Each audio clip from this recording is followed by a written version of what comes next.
Every time I'm on a podcast interview, somebody asks me when I started waking up.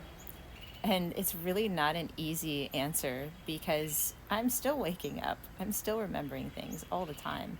But like when I was a little kid, I had certain sensitivities. I knew things, I could see things.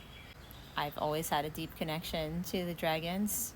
And particularly when I was a kid, I could see and sense spirits and non physical beings of all kinds. And when I was a kid, it was like I would be able to drive down a street, particularly with some history, and I could look at houses and see the spirits sitting on the front porch or looking out the windows, and I could just automatically know what had happened there.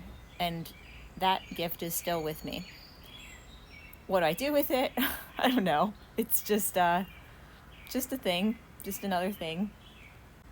There was a point in time where I did shut it down, and maybe I was scared, maybe I wanted to fit in. I couldn't tell you exactly why I shut it down, but when I was 18, everything opened up again. I experienced a traumatic brain injury in a car accident, and I remember particularly before I spun off the road, I looked in my rearview mirror and there was a gray in my back seat. And I didn't remember that until 10 years later. That being said, all this ET disclosure stuff coming out, they're everywhere all the time. There's so many of you who are like, oh, I want to learn how to communicate, or you're looking up at the sky. It's like, no, look no further than all around you all the time. Many of them are part of your guidance fields. And it's like, what does that even mean? People know of certain groups. There's so much variety. This is like Star Wars Cantina here. Everyone here on the Earth, we're hybrids. We have all these different lineages. We're connected to so many different beings.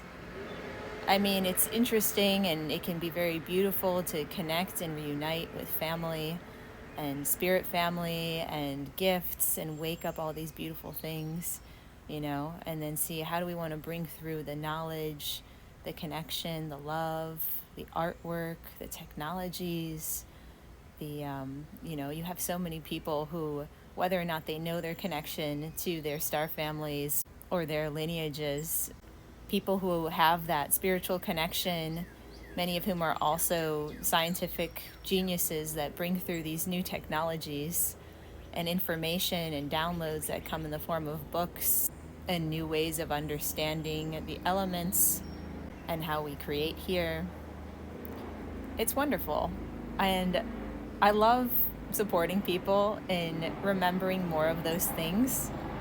So, going back to my story of waking up, so after the brain injury, I was pretty disoriented. I had a lot of different memories come up and kind of a disorganized association with time and space and a completely different reality that I had to learn how to navigate.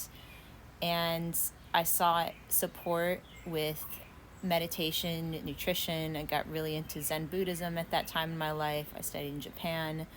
I studied Kriya Yoga. I got really involved in different meditation communities, and that helped me tremendously.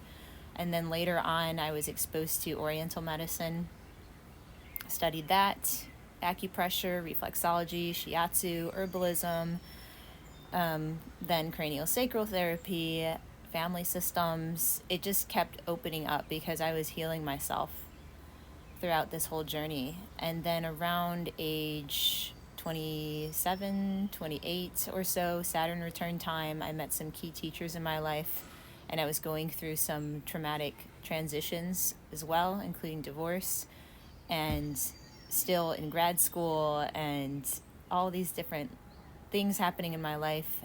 And yeah, I started getting the clues from the universe. I started listening in a different way. Yeah, COVID was a really hard time for me because of my connection to being a gatekeeper between worlds and seeing people leave. And there was a point in time where I left my physical body because I didn't want to be here. And I was shown that I needed to stay. So then I came back. And then, come 2 years later, I met more of my teachers who helped open me up even more. I connected with plant medicine. I connected with just more of my ancient remembrance and my light language turning on, and discovering heart maps and how to navigate multidimensional maps. And none of this was easy. Like, as I was waking up and remembering things, it was really disorienting. And there was a lot of trauma that came up that I needed to resolve. And I sought support from many different facilitators. And I learned a lot along the way. And now I'm kind of stepping into next level of learning and expanding, and even fine-tuning and focusing even more, and moving in the direction of teaching others how to do the kinds of things that I do. And of course, helping others navigate their own non-physical reality and their own extrasensory capacities, and releasing their connection to the old trauma drama stories in the process of doing that, because it is essential to be able to move forward. And it's like, throughout this whole process of remembering, people think everything is out there, where, the remembrance is happening from the physical body, from taking care of your body, from connecting to the earth, being nourished and nurtured by the earth, with the earth, connecting to the waters, the trees, the plants, fresh food, gardening. That's where real fulfilling human experience comes from, is the connection to the planet. That's just my opinion, for me.